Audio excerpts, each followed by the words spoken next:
Hi everyone.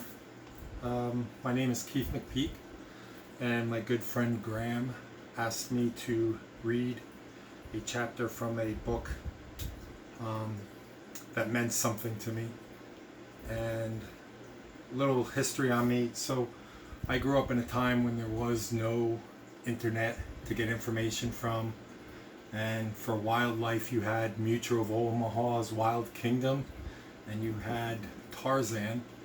And other than that, you had books to read. And luckily, my parents bought me books upon books upon books.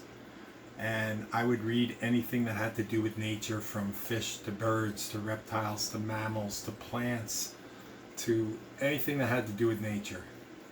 And what I've always found the best reads for me, where I get the most out of, is not so much facts as far as weights and temperatures and all of that. I really like the story behind that an author will give you in one of their chapters in a book.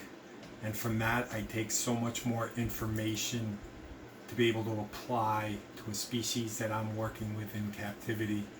And I just like reading about the environment that the animals are from and all that kind of stuff. So, of course, I picked my good friend Ari's book on Boelens pythons, a species near and dear to my heart at the moment, and I figured sitting in front of my Boelens cages would be appropriate. And the chapter I want to read from is entitled Bat Boy.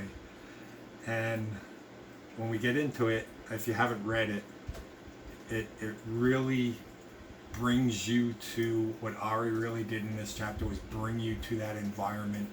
And if you really listen to what he's saying without having the ability to go there, it gives you a better mindset on the Boelens python. That's why I love reading these books all the time.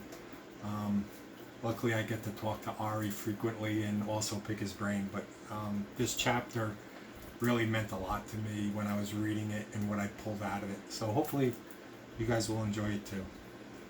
So the chapter is entitled Bat Boy. It's chapter 11, and it's out of Ari's book Serpents in the Clouds, which I also happened to write in, but I didn't pick that chapter. I picked Ari's. It meant more to me. So let's get into it. So we had been trying to stay ahead of the dark rain clouds that were following us up the mountains. Before we had gotten very far, the sky opened up and the rain had surrounded us completely. Luckily, I already had my rain gear on.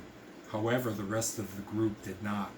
Kambang, our guides, grabbed the giant tattered blue tarp and had begun to frantically string it up on anything they could find that was stable.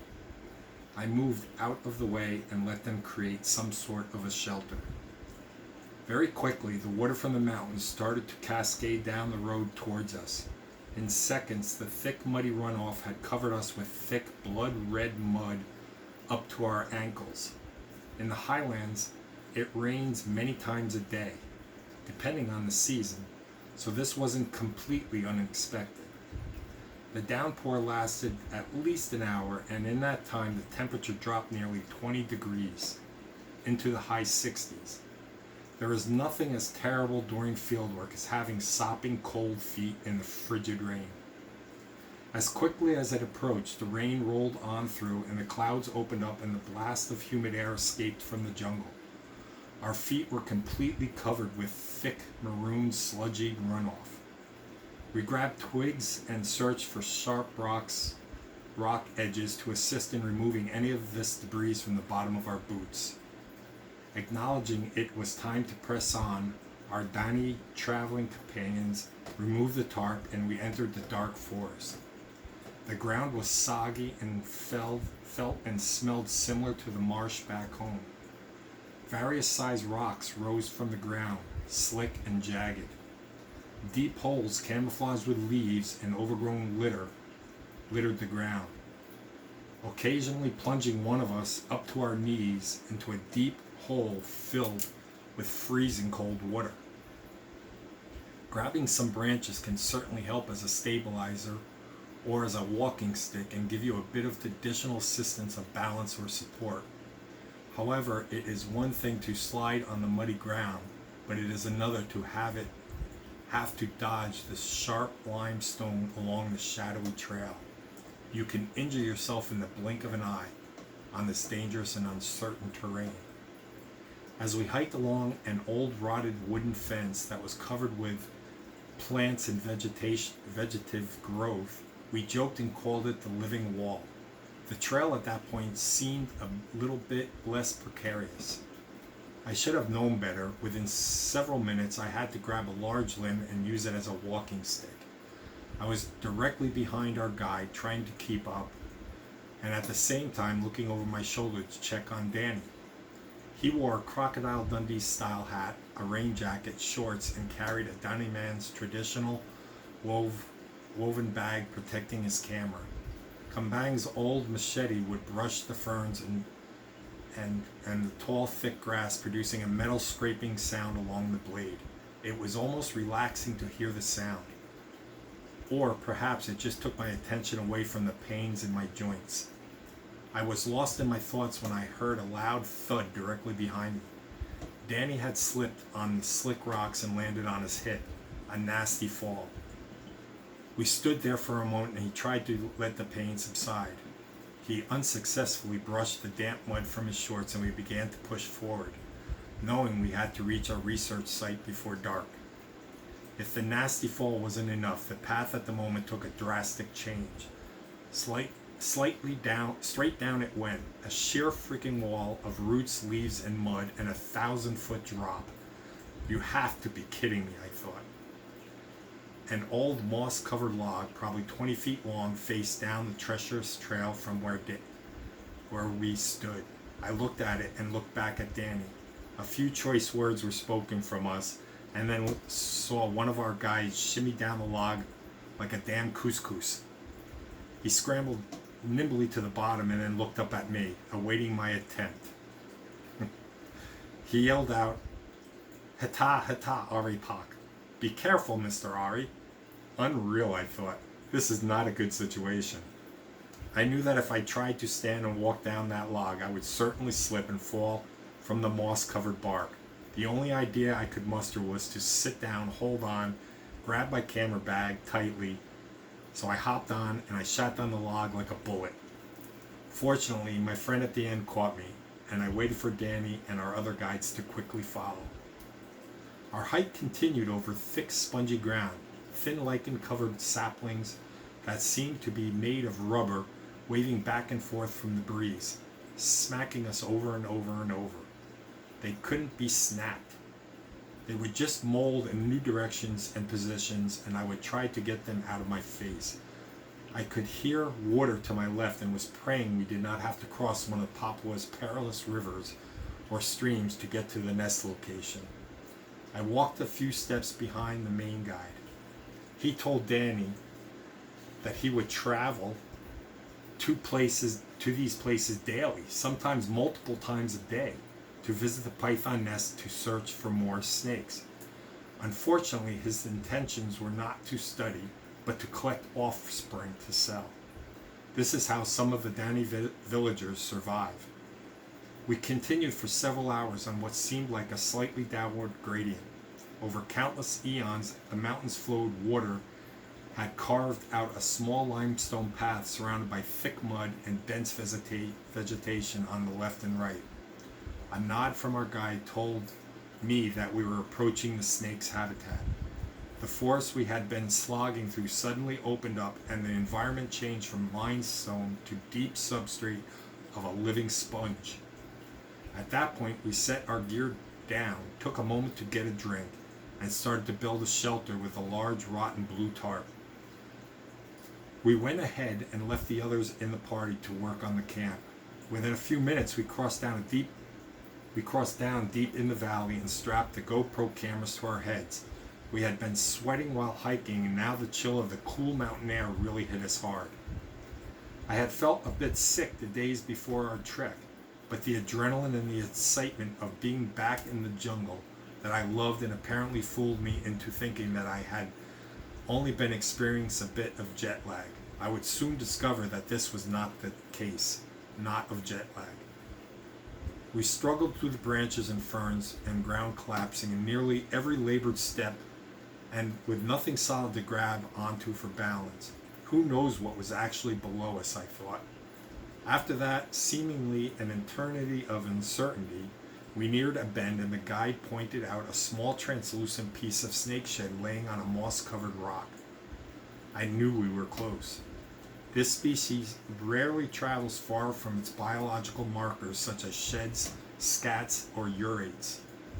I wondered if this system helps the males locate the females or acts as a territorial signal to alert or ward off other approaching male snakes.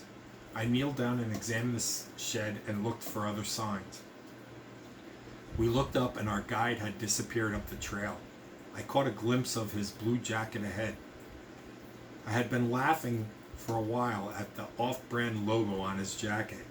We just found Jack Wolfskin to be very funny. He smiled and pointed to the ground. A small disturbance was present just 2 feet from us. There in the ground was a nest. I glanced around and looked at the similarities of the nesting area to the others that I knew.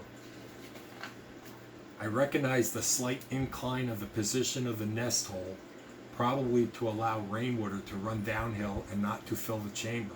Also, the ground material was very damp. I was carrying 2 large bags with me. One on my back was my rain gear and a change of clothes and all sorts of electronic monitoring devices. On my chest was my camera bag. I dropped the gear bag and grabbed the camera, taking several shots of the environment around the nest. I slowly kneeled down in front of the small round hole and shined my flashlight carefully so not to disturb. Instantly, my light reflected back an incredible array of blue and purple rainbow iridescence moving past the entrance.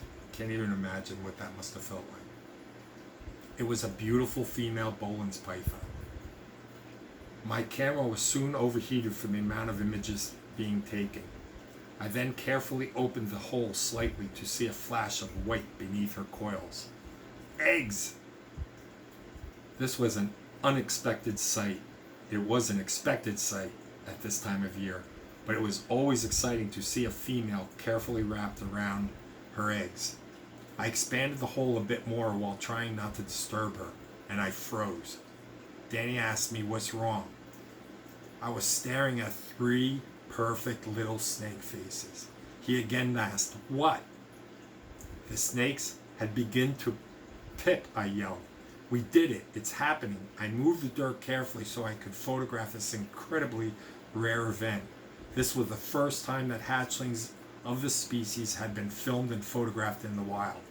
3 perfect babies had begun to emerge and were simply sitting there in a dark hole, surely not really realizing how special they were. The female sat coiled, facing the entrance, wrapped around a rather large clutch of 17 eggs. 3 babies with their little upturned piggy snouts staring motionless from the dark slits in their white eggs looking at me. I was awestruck. I couldn't believe we actually had timed it just right after 5 years of calculating and planning. I stopped for a second and zoned out. Looked around at the mountains, fog, and the prehistoric vegetation. I heard nothing, not Danny, our guides, or even the sound of the wind. I was completely focused on that moment. Can you imagine what that would feel like? Danny's shouting snapped me back to reality and I quickly snapped out of it. Danny sat next to me and I started taking photos as well. I set up temperature and humidity recorders in and around the nest. I also took out my portable weather station and started recording temperatures, humidity, wind speed, barometric pressure, elevation. This nest was higher than any others I had encountered. Check this out. This one was at 7,500 feet, while the other nests typically were at 6,000 foot range. This female was roughly 8 to 9 feet in length and appeared to be quite thin from laying of eggs. She was probably the thinnest female I have seen. I glanced around, looked at the ground. The environment was perfect. We stayed for over an hour and I just watched the babies. I set up video cameras and I filmed them slowly coming out of their eggs, further and further, only to quickly retreat back into the safety of the egg. Their skin was so thin and delicate looking. The female watched us cautiously, but showed no signs of defense, behavior, or stress. We decided that we would leave the cameras running and head back to our camp. We grabbed the gear, set out to our small base camp. I was still in disbelief and couldn't wait to sit down and look at the images I had taken. I could see the smoke over the tree line, and I knew that was our camp. We continued to move cautiously through the forest, but we certainly had a bit more pep in our step than before. We eventually came out at the clearing, and we had set up earlier. I saw the old blue tarp strung up tightly between several large trees. Our colleagues had cut some bark and laid it down for us to sit on instead of the wet ground, then covered the bark with some large palm fronds from the forest. Located on the outside of the shelter was a nice hot fire, and above was a kettle of water boiling for us. We sat down, ditched our gear, and immediately grabbed my camera to look through the images that I had taken. I couldn't believe it. They were incredible. It was amazing to look at them and think that 12 years of hard work had led up to these images. I had on a bulky sweater, one of the constant companions on the trips in New Guinea. I was feeling a little warm at the moment, so I shook off my green jacket. The clouds had then come in, and the sky started to try to drown us. We had to move. Our camp wasn't designed for this. I was only really set up for protection from above and not the sides or below. Our guides looked at us and made the motion for us to leave. I had almost decided that I wanted to stay and film the rest of the eggs hatching, but I knew we were not in a good position. I took only a few steps and was hit with the shocking feeling of being covered in ice water. My teeth started to chatter, and I immediately began shaking violently. Adrenaline rush, I thought. I knew my feet were wet and I needed to dry them. We geared up and headed out back into the forest, blinding rain, darkness of night. Our pace was quick and deliberate. We once again heard the rushing water, and I knew we would soon have to cross the treacherous river again. I approached the two younger men with us who were working to push down a large tree, and I thought, you gotta be kidding me. Just as it came crashing down on the other side of the river, with wood fibers exploding from all sides of it. It was not a fun laugh I let out. 5 years ago, I had a large log break from under my feet while crossing a gorge, and I smashed down into freezing cold river with a Papuan guide tumbling behind and landing heavily upon me. I was not a fan of crossing rivers like this. The Donnie men crossed quickly. Combining my guide, the actual man who fell on me years before, grabbed my arm as I crossed. We laughed quickly, both remembering our brush with death from walking across the log of death. Danny hobbled behind after his fall earlier, with his hip and ankle had really been hurting him. We all crossed and came to a slight clearing with a huge ferns. I glanced to the right, and there were the shadows of an old abandoned hut. The guides used their machetes to cut all the overgrown vegetation from the entrance, and we went in out of the rain.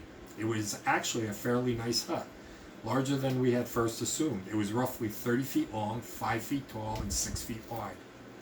It was covered with hay and grass on top, making it mostly rainproof.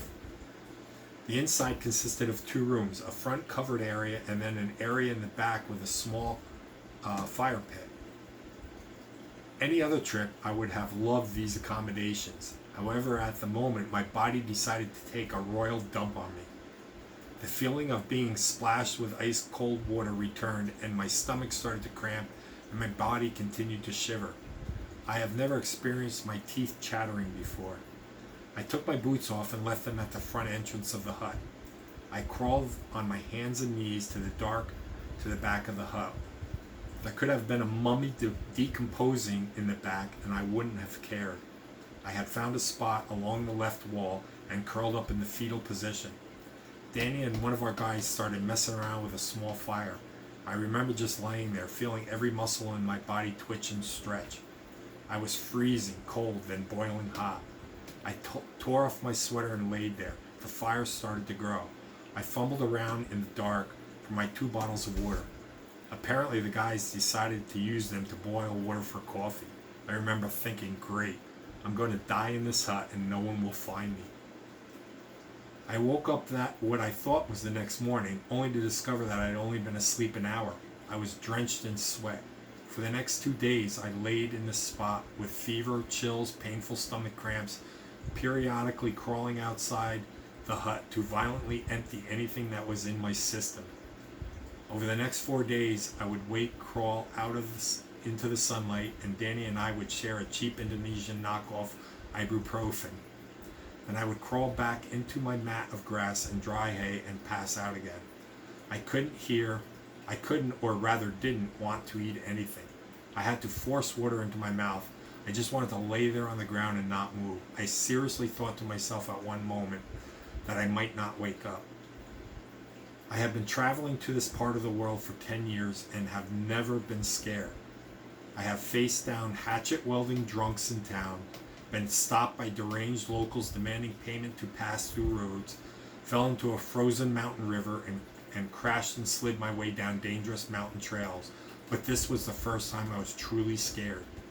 I remember laying there thinking about my daughter, my family, my friends back home.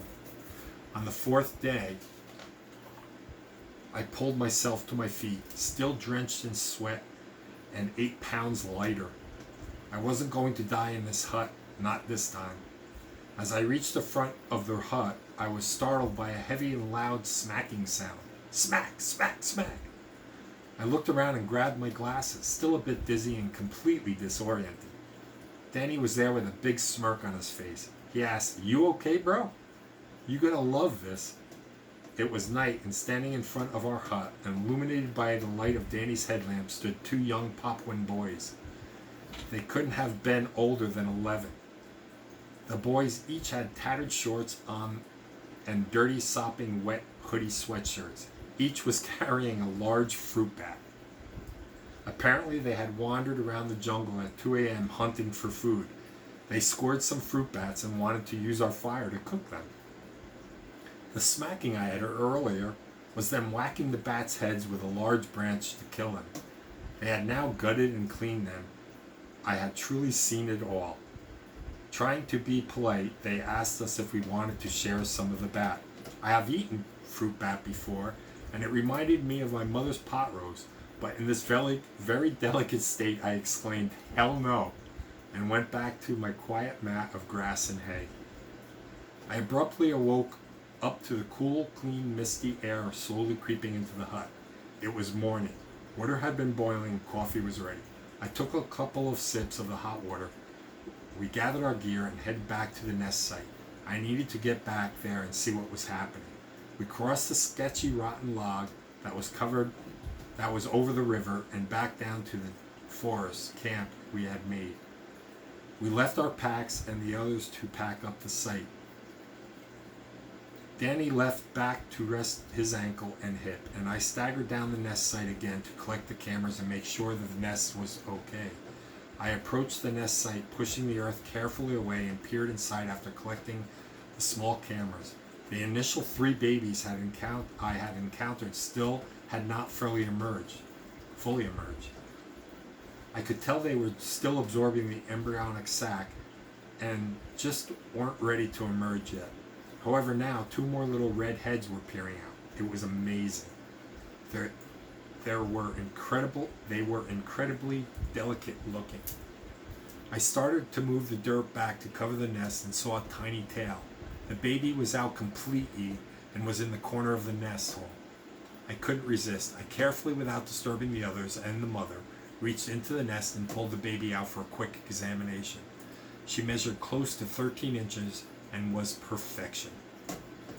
Its pink tongue casually flicked in and out at me while I was holding it in the palm of my hand. I took several photos, then quickly allowed it to crawl back into the nest. It appears the babies remain in the nest with the female until they shed. This was also relayed to me by my friend Frederick with the clutches he had produced in captivity. He reported that the babies seemed very reclusive and extremely shy at first until they shed their first skin. They then will leave the safety of the burrow and go out on their own. At that moment, I realized I was truly given a gift on this trip. I am not overly spiritual person, but I did feel special having experienced something no researcher in the world had seen. But I will say it came at a cost. I lost 8 pounds during the days in the hut. I felt like I was going to die. I learned a lot about myself. What can I endure? What can I withstand? Are my long journeys across the planet and up and down these amazing green mountains worth my sacrifices to discover more about the Boelens python? The hardships and discoveries of this, my 12th trip to Papua New Guinea, and the overwhelming encounter with inquisitive baby snakes peering at me from the darkness of a damp hole in the ground, tells me yes. I know it's okay to be afraid sometimes. It's part of being human. I will also never look at fruit bats the same. If you guys have not read this book, Ari gives many more accounts of the habitat that Boelens pythons come from, the people of the area, and it's just a fantastic read to really get into a mindset of what we need to provide for these animals in captivity. I highly recommend this book, and Graham, thanks for asking me to read. See you guys.